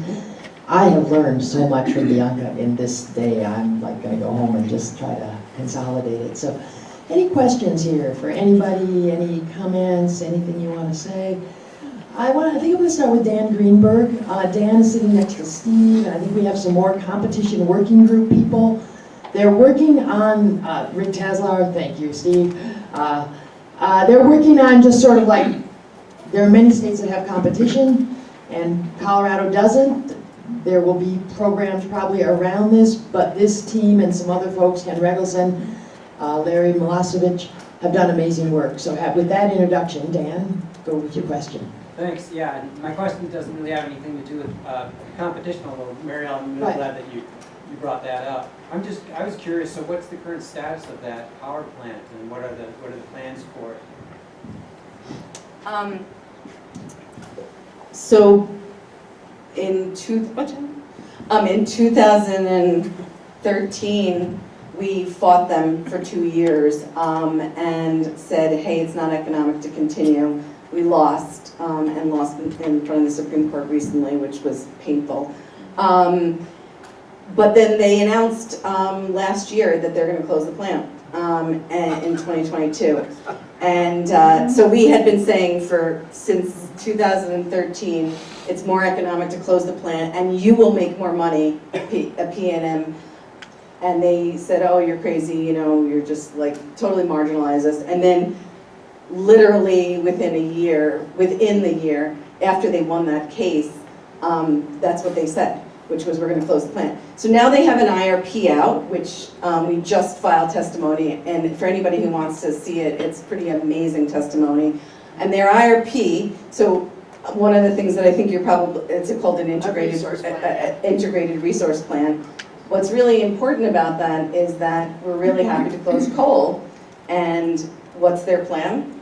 To have, over the next 20 years, 1,500 megawatts of more gas, 250 megawatts of solar, and 200 megawatts of wind.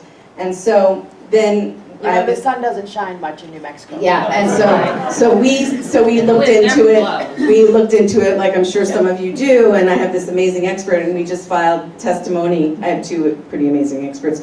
So one of the things is they constrained it to 250 megawatts of solar and 200 megawatts of wind, their own financial modeling. And so we, first of all, said, you rigged the model. And then they did one sensitivity where they allowed the, and they also increased, just check this out, they increased the solar by 1.5%, the cost of solar by 1.5% per year, increased it, okay, starting in this year.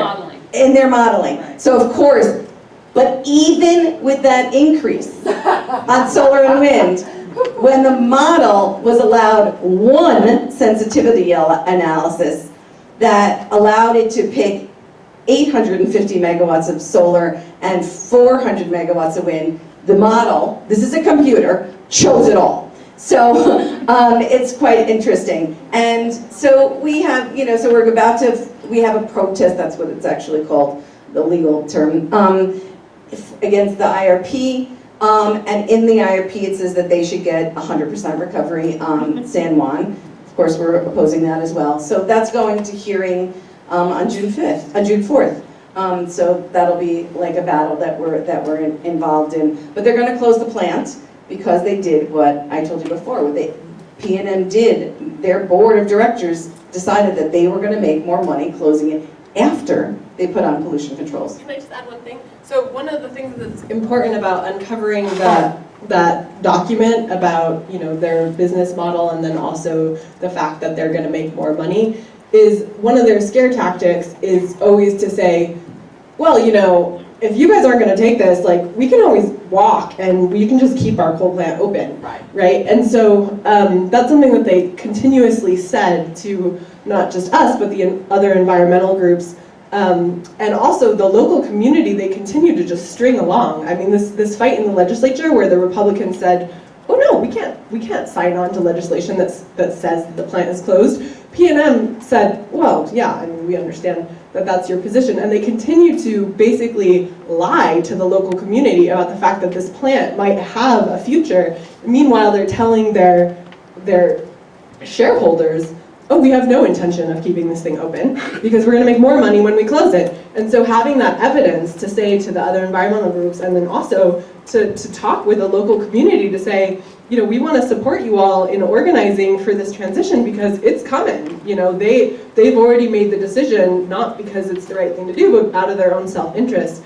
And so that was really important because, as I'm sure you guys are experiencing with this current case, you know, that's always their threat. You know, well, you won't take our crumbs? Well, then we'll keep the plant open. Yeah, if I could just say one thing about this slide. Oh my God. Glad you caught yourself. This is another part of what we do, is to expose the economic injustice, right? So real New Mexico income has gone down since 2008. So this is all the same statistics. That's the other thing, is like Excel, I'm sure, and P&M. Every single thing that they study, it's like one is one metric, the next thing is another metric. One is in kilowatt hours, the next one's in megawatts. You're like, how does this, you know, what is this, how does this all equal out? No apples to apples comparison. So this is an apples to apples comparison. Rates have gone up in the last 10 years by 63% for residential ratepayers.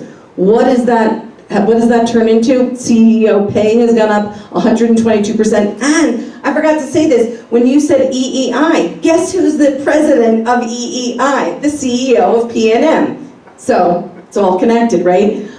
Stock up 310%, but look at this. Their profits 654%. So when you show this, and when I was telling you about they've made more money than God, it's true.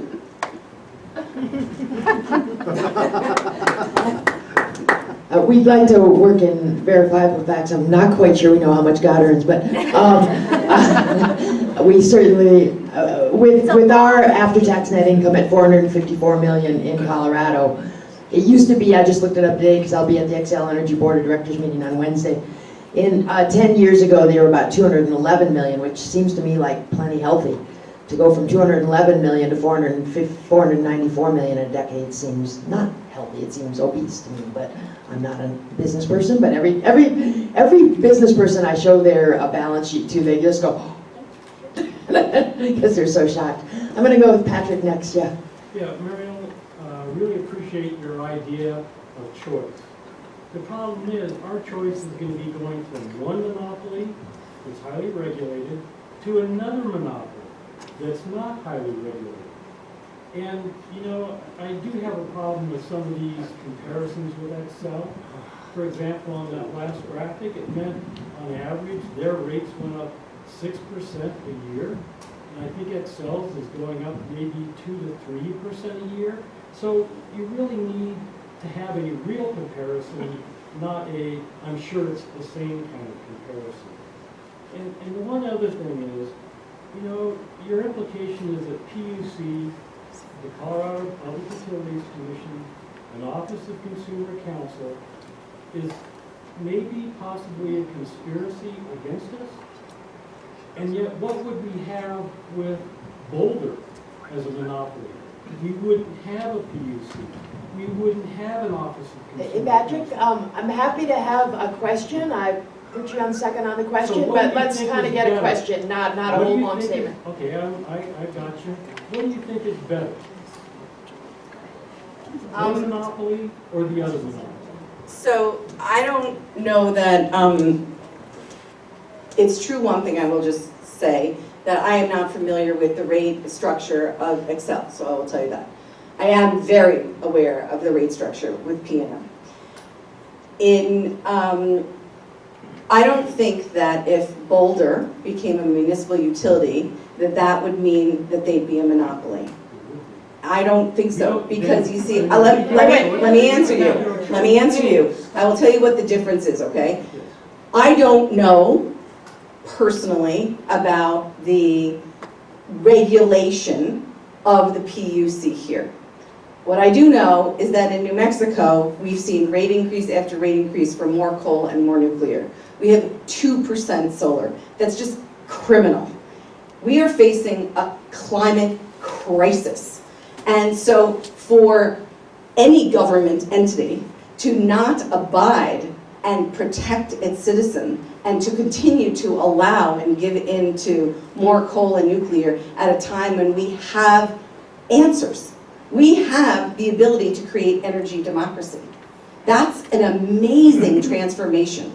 The thing that I think that's so exciting, and I know that there's issues with local government, I'm not, dodging that issue, but the thing is if you have local government making the decision, you have democratically engaged, civically engaged people who are demanding most cost effective and not allowing them to just say, okay, well, we made a bad decision and now we're going to pay. No, if you look at the municipal utilities around the country, they have the cheapest rates, they have the most clean energy, and most importantly, the energy that's produced and the money that is generated is repurposed back into the community. That's transformational in and of itself. So what happens there? Austin Energy, they say it's one of the best in the country. People say, well, we want more parks, or we want more education, or we want more, art classes, or we want all the things that people want. And so therefore, the people's voice is demonstrated in having that kind of alternative. And that's why I think what you are doing is essentially revolutionary. It's investing into the community, repurposing back into the community, not sending gobs of profit outside, literally extracting, vacuuming out the wealth of this community to the Excel people of the world. How much does the CEO of Excel make? I'm sure she makes, or he makes, way more than the CEO of P&M. I don't know, did you have? It's 11 million. 11 million, I'll go by okay. Wednesday morning. You know, but it's how, in that neighborhood. I doubt all of us in this room make, altogether, $11 million in 1 year. I think that's a fair assumption. So, that's Yeah, my that's, thank you. Next question. There's another hand, questions. Puneet? So my question is a little bit complicated, but essentially I'm trying to understand for Comanche 1 and 2, Yes. there's two things. One is the rate, I'll try to make this brief. Basically, in your testimony you wrote, or you stated, that the net plan increase was about 100 million. But it seems like not only was it an increase, because it should have been depreciated. I can give it to you. I'm listening, Puneet, but I'm getting ready to get a visual aid, so just keep talking. I'll come in front. So I won't be long, but essentially what I was trying to understand is it should have been depreciating. Yeah, that's your question, and that's the perfect question to ask. And it went up 100 million in 12 years. That seems weird for depreciating assets. That's exactly right. Thank you, that's a perfect question. And Puneet's question is, wait, when you depreciate something that's supposed to go down, when you pay off your mortgage, slowly your principal goes down. So, and it's somewhere, but I don't have it right here, it's somewhere. If we go back a decade on Comanche 1 and 2, they were both, let's call it 80 million, that's working in round numbers. If we had depreciated them over 10 years, we would expect that 80 million to now be well under 50 million each. But the slide that Mariel walked you through, which is they want to make these capital investments so they can put it in their rate base, which drives up their revenue, which drives up their profits. What did you find that? Magic. Chief Operating Officer. Oh, because that was really magical, Connor. I think it actually was in the box, but I forgot where I put it. So this was Comanche 1 and Comanche 2 in the year 2006. Under normal, those numbers should have gone down. That's kind of what happens, like I say, when you pay off your mortgage, your car rental pay, your car payment, or whatever. Instead, they went up. There's two different numbers. It's very hard to get these, so just to be fair, I put both of them in. Because Excel poured a lot of money into Comanche 1 and 2 because they're strongly motivated to do it. The rate case that the commission just kind of kicked out and is forcing Excel to refile also had millions and millions and millions and millions and millions of dollars of money being poured into their coal plants. Those are capital investment, goes into the rate base. The bigger the rate base, the bigger the revenue, typically the bigger the profits. So Puneet's question is spot on, and I think maybe you got one of the sheets that actually has the numbers in it and stuff. And my point, not being people know I'm sort of a scientist type, not an economist type or a business type, but to me they've been privatizing these profits. And now that they're not admitting that the plan isn't economic, but I think we can assume that it is, and they're going to make more money by doing what they call steel for fuel. I'm going to hear a lot about that on Wednesday when I listen to I'm at their board of directors meeting. If you can make more money by just doing all capital, which wind and solar are essentially all capital, no fuel, you're going to replace as many megawatts as you possibly can, and because their capacity factor, for a 500 megawatt coal plant, you need some much bigger number of megawatts of wind and solar. It's all capital, no fuel. So they've been privatizing these profits, but now that there's a better way to make profits, basically, they want to socialize the risks. And that's kind of what this meeting is meant to be, a kickoff on that whole discussion. And Puneet, you nailed it. Thank you, excellent question.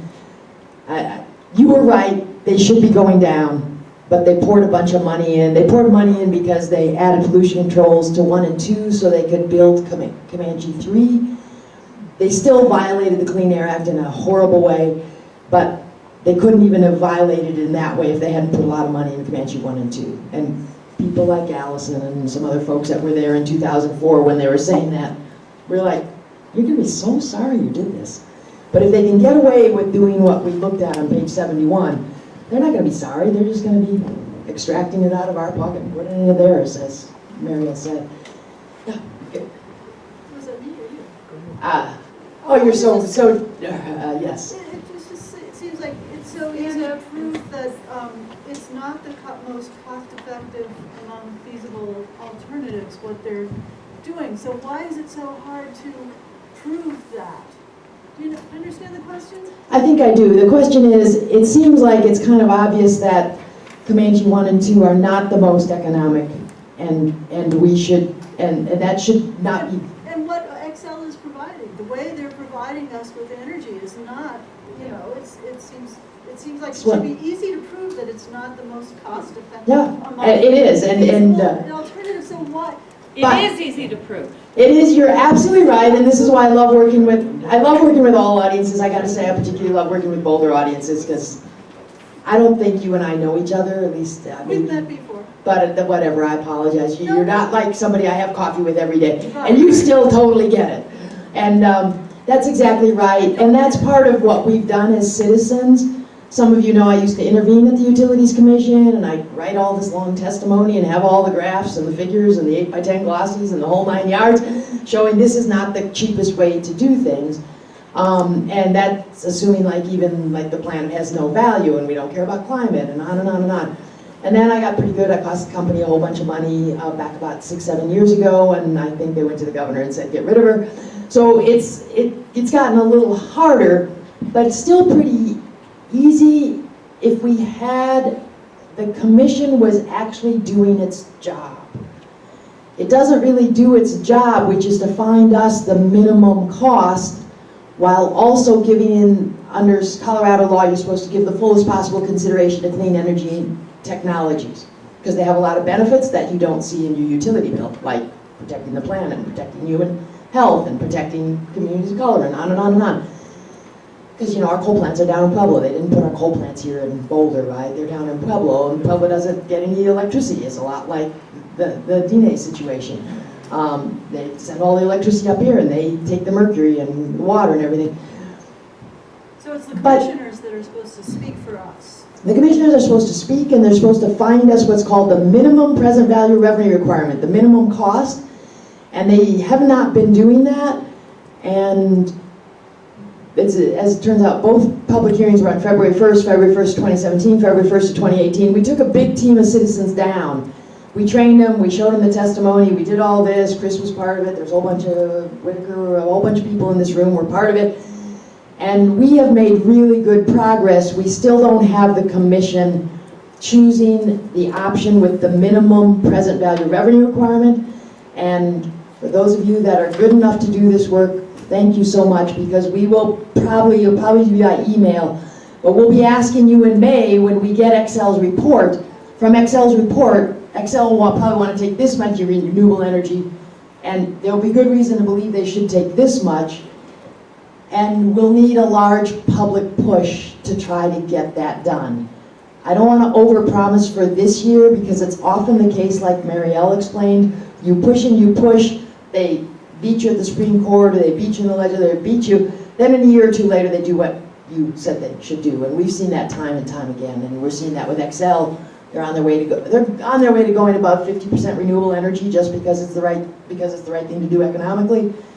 I'd like to push them well above 60 before I get too old to do this work effectively, and that time is coming quickly, so I'm trying to push fast. Phil. So there was a judge, I think, that ruled in Minnesota against Excel. Excel wanted to put in a gas-fired peaker plant, and they lost that because the judge said economically solar made the most sense. So at least with the judge, we made some headway against Excel. The other thing that I want to know, this is my question, how much does Excel want from Boulder in stranded assets? What is their dream number? Kathy, I think I know the number, but it's been a while since I've looked at it. What did Excel tell us, back in 2011 was their number for stranded assets? Do you know that? I know it's sort of more Deb Kalish's thing, probably. At the time it was 330-some million. It was down down when we did the financial modeling to 250 million about, right? So it's down even farther now. Yeah, thank you, Kathy. I put Kathy on the spot. She knows a whole lot of stuff. That's not something that's actually her thing to know, I think. So thank you so much, Kathy. It's in that neighborhood, 250, we'll just call it, but I think it should be coming down, right? Right, and it's only for assets that are really stranded that can't be sold. So we're using the power, however it works. There's lots of ways to mitigate stranded costs, both for the city and for itself. Right, and obviously Patrick Murphy disagrees completely. It's a number we don't know and a number we won't know. First job is to get through the commission process, which we'll hear about on Thursday night at the West Boulder Senior Center, we think at 5:30. Then we won't get through the commission process, but through this next step. Then we'll go to condemnation court. That is Kathy's deal. What does it cost to get all the poles and the wires that we don't particularly want, but it's the ransom you have to pay to buy our freedom to do this, to bring our decision-making home and fight among ourselves instead of down at the commission where only like 3 of us know what's going on. And then after all that, then there'd be the vote and the stranded asset, and so we won't know that number for a long time, and it'll be probably decided at the FERC, and the range goes from 0 to, I don't know what Excel is thinking now, you could ask Excel. 500 million was the highest I heard. Yeah, and depends on whatever. There's a range there, and it'll sort of depend on who's at the FERC and whether how they view Boulder's effort. Can I just say one thing that's very exciting is that, okay, if I could just say this one thing. In addition to that Minnesota decision, there was a decision recently in Arizona, and I actually have it here. And in Arizona, so it was a Republican decision, and it is a temporary moratorium on all gas plants. Why? Wow. Because it's amazing. It's amazing. So you should all know about it and cite it and write about it. And why? Because solar, wind, and storage are more cost effective. And they don't want exactly what we're talking about, to build it and to have capital expenditures in the meantime to drive up the cost, and most importantly, to have future stranded assets. So this is happening in Arizona and in Minnesota, and we are fighting it in the IRP as well. We have literally the decision as part of our experts' testimony. So it's very important to say, hey, they're doing it in Arizona, we can do it here. So let's invest in solar, wind, and storage as opposed to, and buy it on the open market, even on a short-term PPA, power purchases agreement, rather than build a whole new gas plant that's $200 million that we know, instead of going down, as you saw just in that graph, it's gonna go up because there's gonna be pollution controls, there's gonna be da-da-da-da-da, things that break just to keep them operational and safe, so. And Excel's plan, I'll get you all in a second, or as many of you as I can. Excel's plan was to retire Comanche 1 and 2, replace it primarily with natural gas, and then a couple layers of wind and solar. Part of what we're going to try to get done is to bring the natural gas way down because they got such amazing storage bids. And this is all a fight, and part of it is, or whatever you want to call it, a discussion, whatever we want to, if you don't like fight, it's a fight in my mind. And don't worry I do worry when we don't win in the near term, but that's kind of the nature of things. So we kind of have to have the fight. We take some losses for sure, but we definitely are turning everyone's thinking, and it's folks like you all in this room that have made that happen. So, yes. Hello everyone, this is for both of the speakers, but something that came up for me that I thought was really important and that I want to kind of go back to you, Jacqui, was this idea of not just engagement, but leadership of people of color and low-income people. So, this room is very much white. We can repeat the question. Some white passing people. But the point is, so in Boulder, what I've noticed is that there's a lot of visibilization of folks of color, and that don't have access to these kind of platforms and forums to talk and discuss with their lived experience. And when there is outreach of communities of color, it's oftentimes like engage and give me feedback for a small period of time, and then bye, leave, we don't need you anymore, or tokenizing our folks. And so how do we create movement within organizations to really empower and provide leadership platforms for folks of color?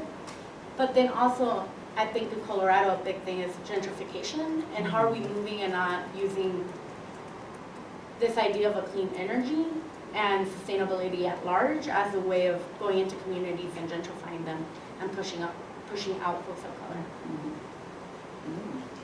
Yeah, there's a lot there. Yeah, So one thing with the first question is really encouraging groups to take on principles of democratic organizing. So like the HIMAS principles, for example, and then really helping folks to operationalize what that means in terms of centering some of the most affected communities in leadership. So I think it would be great to think about how to start that conversation amongst organizations here and groups here, and see where that goes.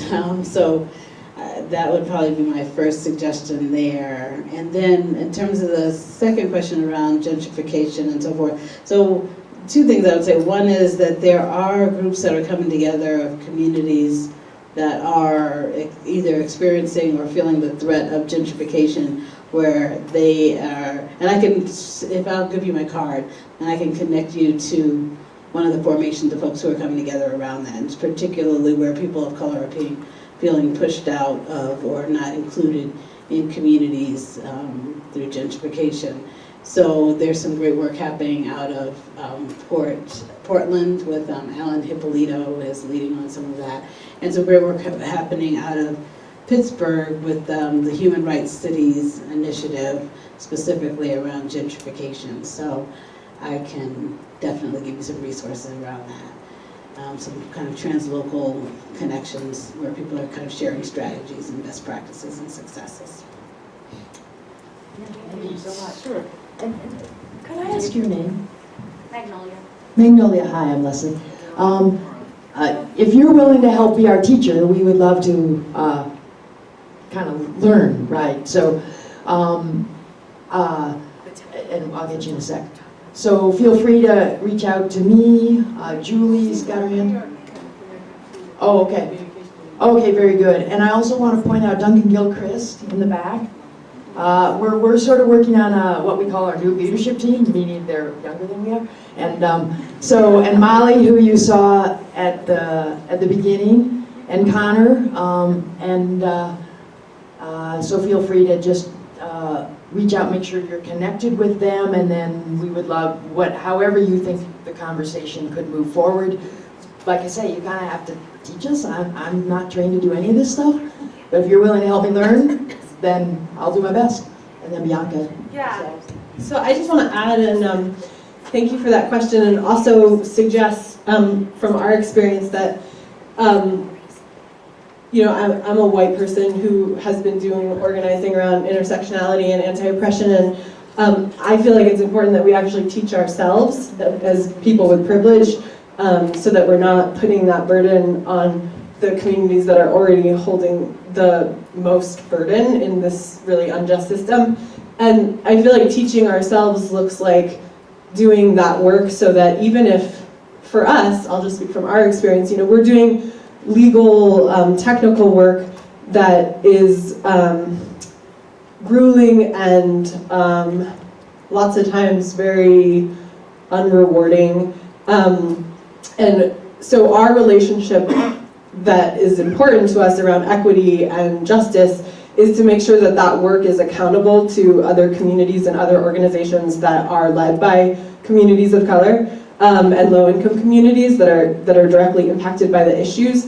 So that means for us, like, number one, learning about racism and colonization and having that be an integral part of our work as an organization, committing to things like the HIMAS principles and an agenda that is anti-racist, and figuring out what that means, right? So taking the time and investing in that work, not just saying, oh, we really want to have these relationships.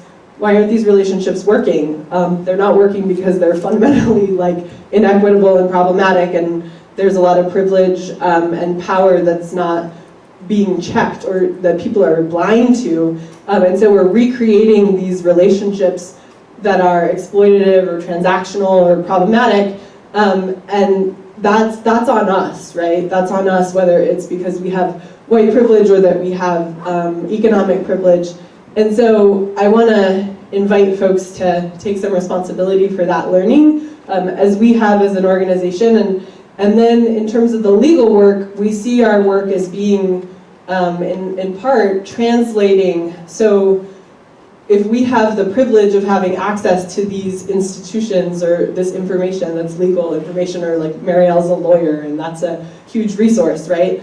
So to make sure that that work is in service to, and that we have relationships that are really concrete relationships that we're accountable to, right? So we have people who are, it doesn't necessarily mean, I've been in lots of organizations where they're like, oh, well, you know, we'd love to include some communities, and so we'd love to just turn our organization into an organization that is diverse. You know, that's like the word that folks use, or that they want to basically have a more colorful staff. I mean, just to be frank, that's a lot of the ways that it gets put out there.